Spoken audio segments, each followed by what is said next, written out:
Part 1. The Tributes. Chapter 1.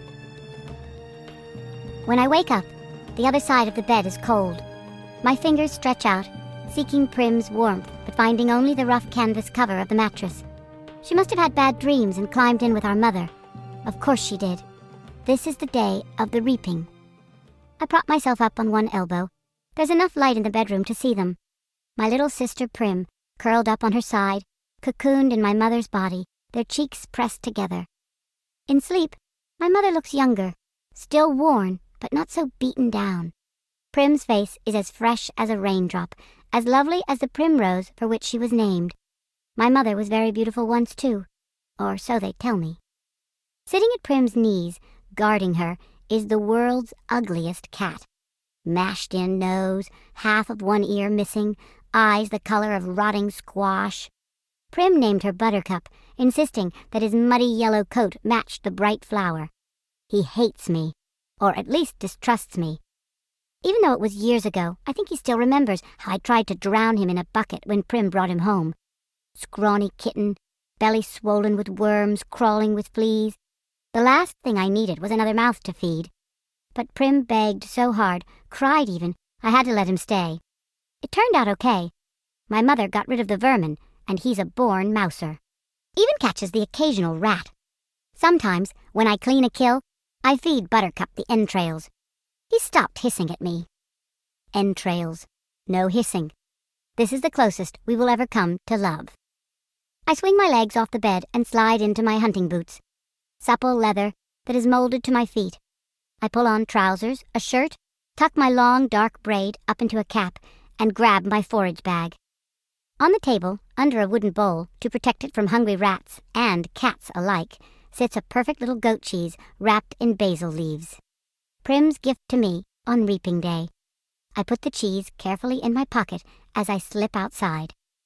Our part of District 12, nicknamed the Seam, is usually crawling with coal miners heading out to the morning shift at this hour.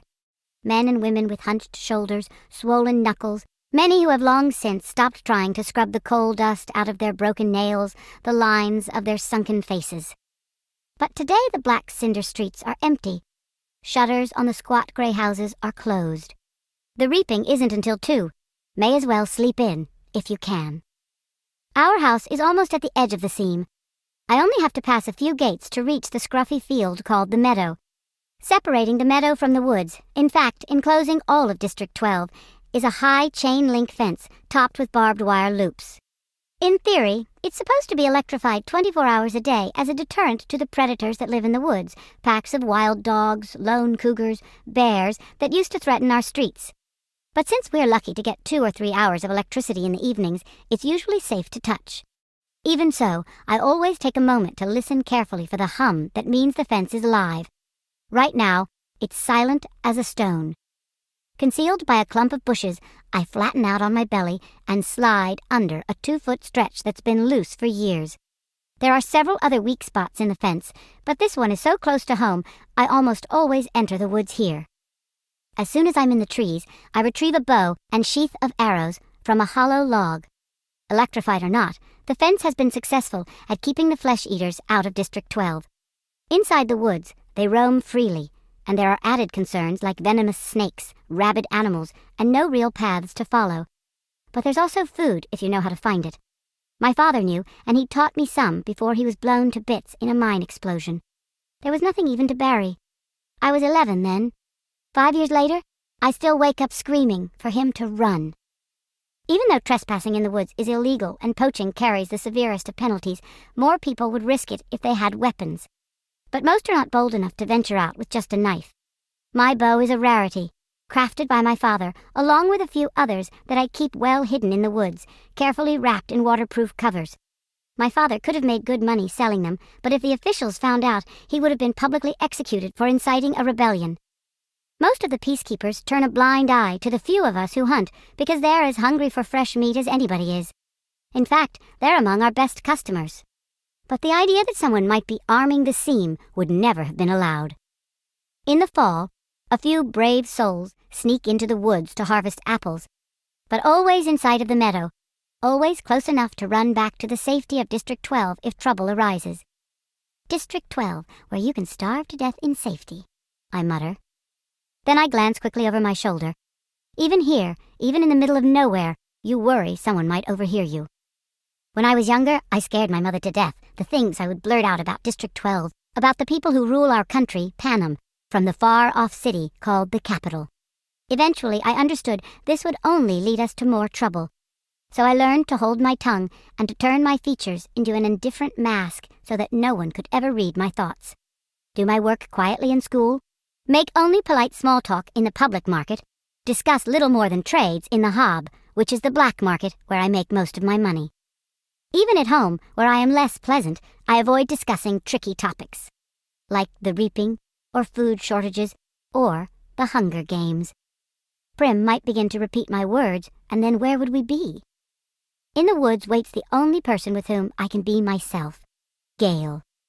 I can feel the muscles in my face relaxing, my pace quickening as I climb the hills to our place, a rock ledge overlooking a valley. A thicket of berry bushes protects it from unwanted eyes. The sight of him waiting there brings on a smile. Gale says I never smile except in the woods. "Hey, Catnip," says Gale. My real name is Katniss, but when I first told him, I had barely whispered it. So he thought I'd said catnip. Then when this crazy lynx started following me around the woods looking for handouts, it became his official nickname for me. I finally had to kill the lynx because he scared off game. I almost regretted it because he wasn't bad company, but I got a decent price for his pelt. "Look what I shot." Gale holds up a loaf of bread with an arrow stuck in it, and I laugh. It's real bakery bread, not the flat, dense loaves we make from our grain rations. I take it in my hands, pull out the arrow, and hold the puncture in the crust to my nose, inhaling the fragrance that makes my mouth flood with saliva. Fine bread like this is for special occasions. Still warm," I say. He must have been at the bakery at the crack of dawn to trade for it. "What did it cost you?" "Just a squirrel. Think the old man was feeling sentimental this morning," says Gale. "Even wished me luck." "Well, we all feel a little closer today, don't we?" I say, not even bothering to roll my eyes. "Prim left us a cheese." I pull it out. His expression brightens at the treat. "Thank you, Prim. We'll have a real feast." Suddenly he falls into a capital accent as he mimics Effie Trinket, the maniacally upbeat woman who arrives once a year to read out the names at the reaping. "I almost forgot. Happy Hunger Games!" He plucks a few blackberries from the bushes around us. "And may the odds!"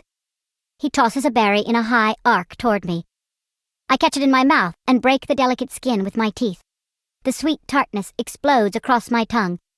"Be ever in your favor." I finish with equal verve. We have to joke about it because the alternative is to be scared out of your wits. Besides, the capital accent is so affected, almost anything sounds funny in it. I watch as Gale pulls out his knife and slices the bread. He could be my brother. Straight black hair, olive skin. We even have the same gray eyes. But we're not related, at least not closely. Most of the families who work the mines resemble one another this way. That's why my mother and Prim, with their light hair and blue eyes, always look out of place. They are. My mother's parents were part of the small merchant class that caters to officials, peacekeepers, and the occasional seam customer. They ran an apothecary shop in the nicer part of District 12. Since almost no one can afford doctors, apothecaries are our healers. My father got to know my mother because on his hunts he would sometimes collect medicinal herbs and sell them to her shop to be brewed into remedies. She must have really loved him to leave her home for the seam. I try to remember that when all I can see is the woman who sat by, blank and unreachable, while her children turned to skin and bones. I try to forgive her for my father's sake. But to be honest, I'm not the forgiving type. Gale spreads the bread slices with the soft goat cheese, carefully placing a basil leaf on each while I strip the bushes of their berries. We settle back in the nook in the rocks. From this place we are invisible, but have a clear view of the valley, which is teeming with summer life, greens to gather, roots to dig, fish iridescent in the sunlight. The day is glorious, with a blue sky and soft breeze. The food's wonderful, with the cheese seeping into the warm bread and the berries bursting in our mouths. Everything would be perfect If this really was a holiday, if all the day off meant was roaming the mountains with Gale, hunting for tonight's supper. But instead, we have to be standing in the square at 2 o'clock, waiting for the names to be called out. "We could do it, you know," Gale says quietly. "What?" I ask.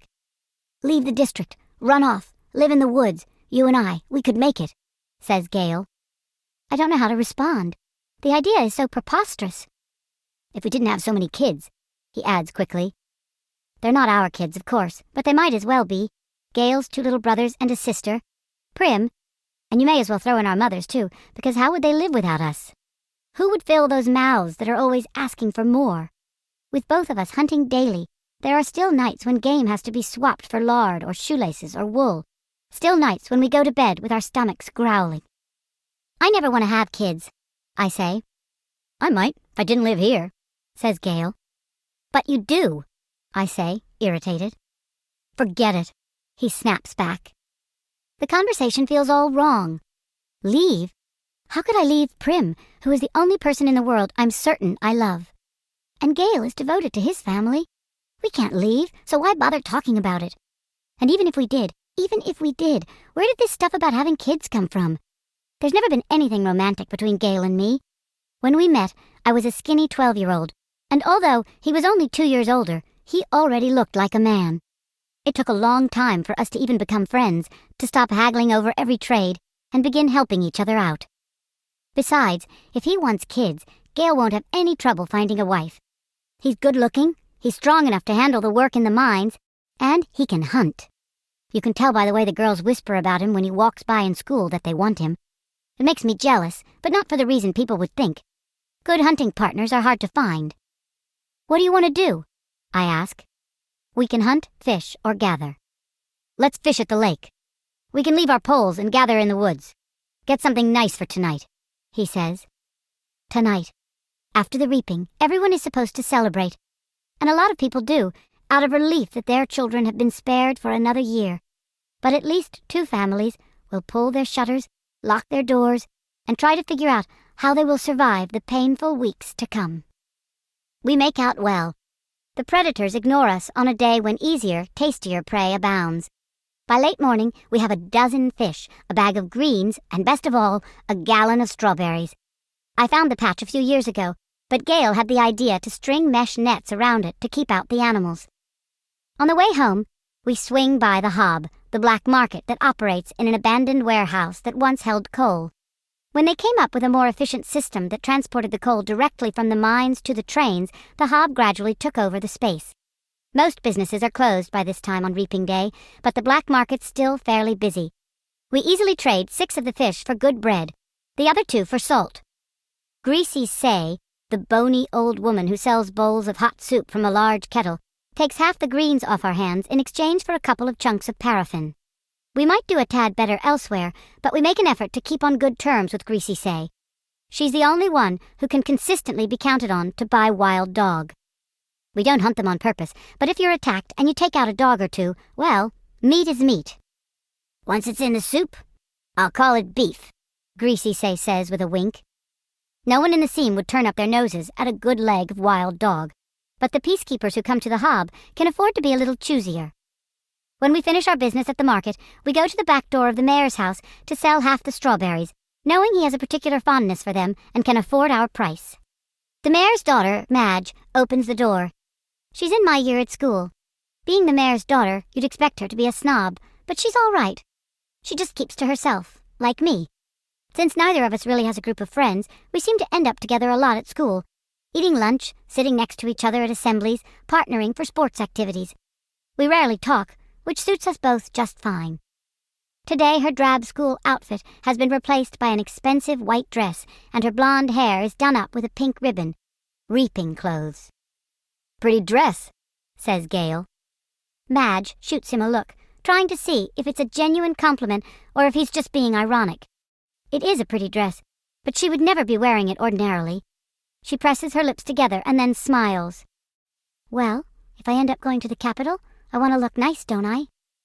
Now it's Gale's turn to be confused. Does she mean it, or is she messing with him? I'm guessing the second. "You won't be going to the Capitol," says Gale coolly. His eyes land on a small, circular pin that adorns her dress. Real gold, beautifully crafted. It could keep a family in bread for months. What can you have? 5 entries?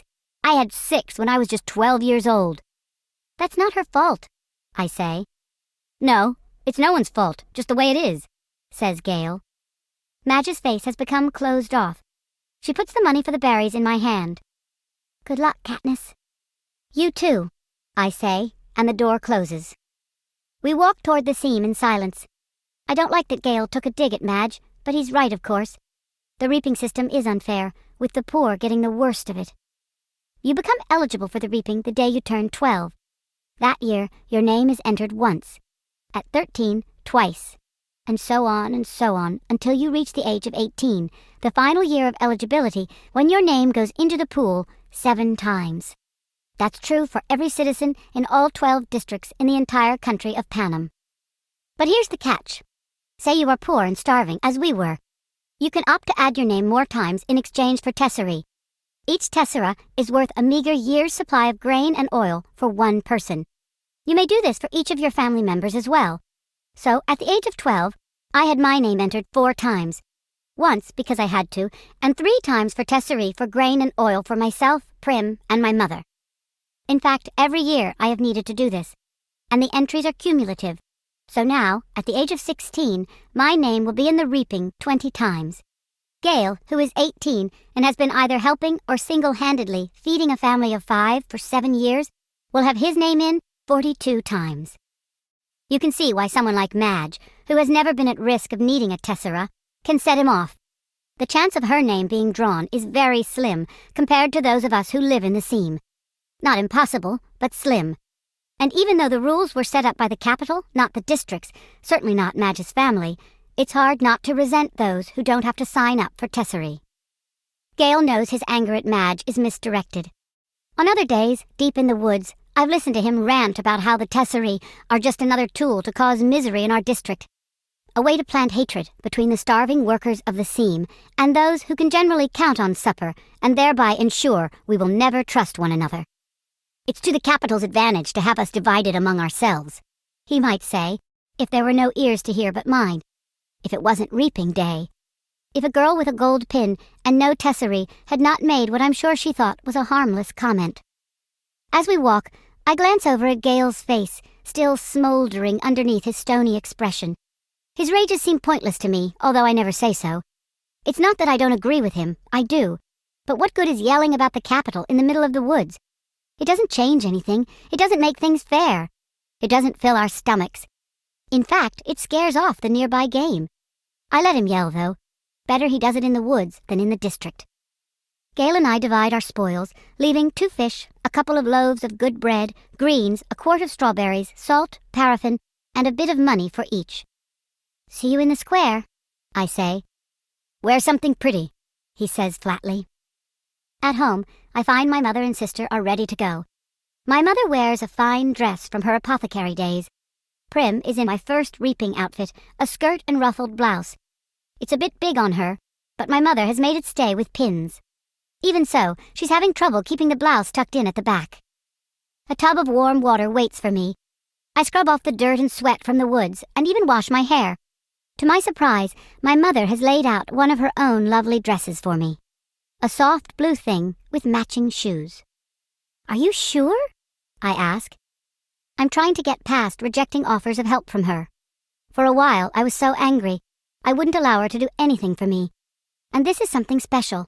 Her clothes from her past are very precious to her. Of course. Let's put your hair up, too, she says. I let her towel dry it and braid it up on my head. I can hardly recognize myself in the cracked mirror that leans against the wall. You look beautiful, says Prim in a hushed voice. And nothing like myself, I say. I hug her, because I know these next few hours will be terrible for her. Her first reaping. She's about as safe as you can get, since she's only entered once. I wouldn't let her take out any tesserae. But she's worried about me, that the unthinkable might happen. I protect Prim in every way I can, but I'm powerless against the reaping. The anguish I always feel when she's in pain wells up in my chest and threatens to register on my face.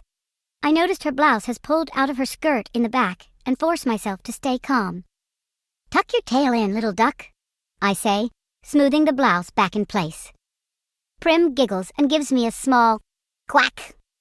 "Quack yourself," I say with a light laugh, the kind only Prim can draw out of me.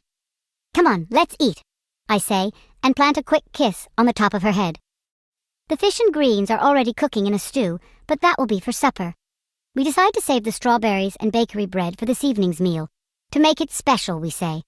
Instead, we drink milk from Prim's goat, Lady, and eat the rough bread made from the tessera grain, although no one has much appetite anyway.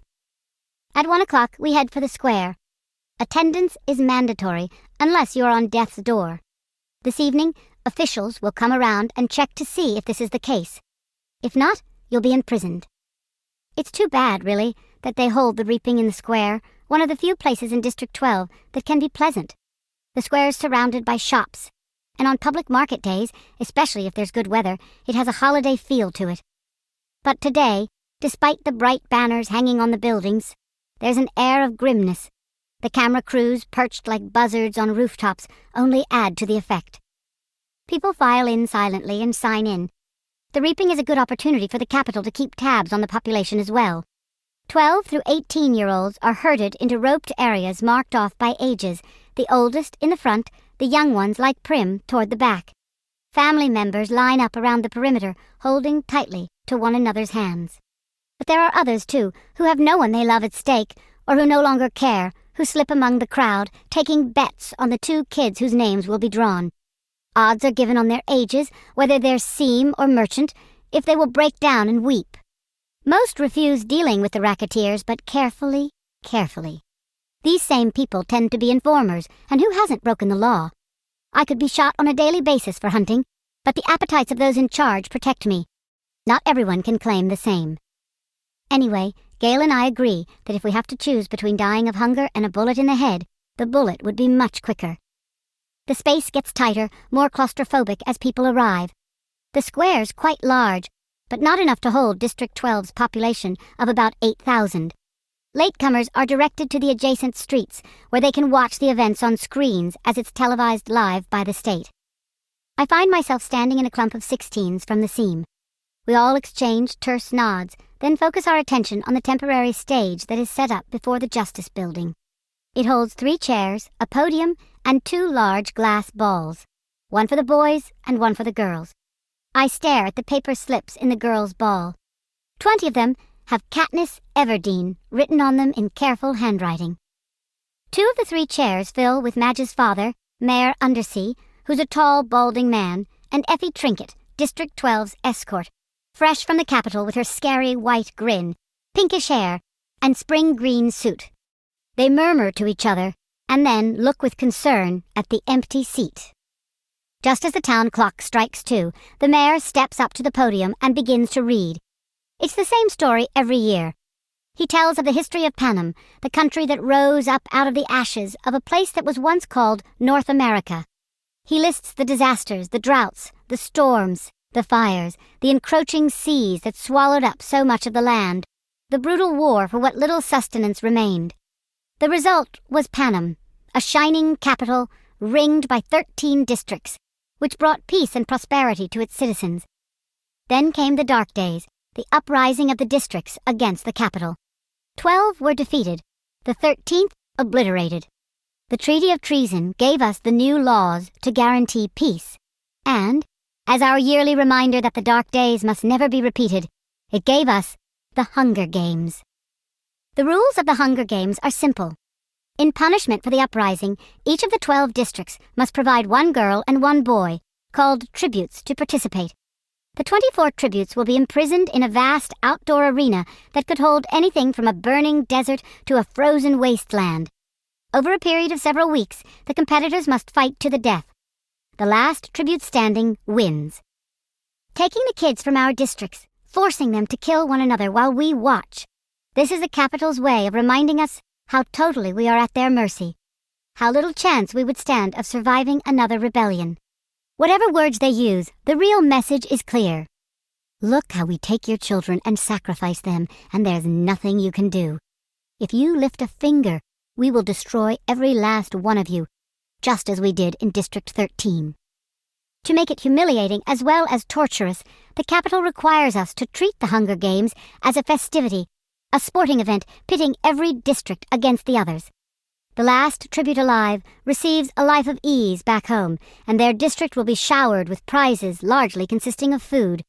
All year, the Capitol will show the winning district gifts of grain and oil, and even delicacies like sugar, while the rest of us battle starvation. It is both a time for repentance and a time for thanks, intones the mayor. Then he reads the list of past District 12 victors. In 74 years, we have had exactly 2. Only one is still alive. Hamish Abernathy, a paunchy, middle-aged man, who at this moment appears hollering something unintelligible, staggers onto the stage, and falls into the third chair. He's drunk. Very. The crowd responds with its token applause, but he's confused and tries to give Effie Trinket a big hug, which she barely manages to fend off. The mayor looks distressed. Since all of this is being televised, right now District 12 is the laughingstock of Panem, and he knows it. He quickly tries to pull the attention back to the reaping by introducing Effie Trinket. Bright and bubbly as ever, Effie Trinket trots to the podium and gives her signature, "Happy Hunger Games, and may the odds be ever in your favor." Her pink hair must be a wig, because her curls have shifted slightly off-center since her encounter with Hamish. She goes on a bit about what an honor it is to be here, although everyone knows she's just aching to get bumped up to a better district, where they have proper victors, not drunks who molest you in front of the entire nation. Through the crowd, I spot Gale looking back at me with a ghost of a smile. As reapings go, this one at least has a slight entertainment factor. But suddenly I'm thinking of Gale and his 42 names in that big glass ball, and how the odds are not in his favor. Not compared to a lot of the boys. And maybe he's thinking the same thing about me because his face darkens and he turns away. But there are still thousands of slips. I wish I could whisper to him. It's time for the drawing. Effie Trinket says, as she always does, "Ladies first!" and crosses to the glass ball with the girls' names. She reaches in, digs her hand deep into the ball, and pulls out a slip of paper. The crowd draws in a collective breath, and then you can hear a pin drop, and I'm feeling nauseous and so desperately hoping that it's not me, that it's not me, that it's not me. Effie Trinket crosses back to the podium, smooths the slip of paper, and reads out the name in a clear voice. And it's not me. It's Primrose Everdeen.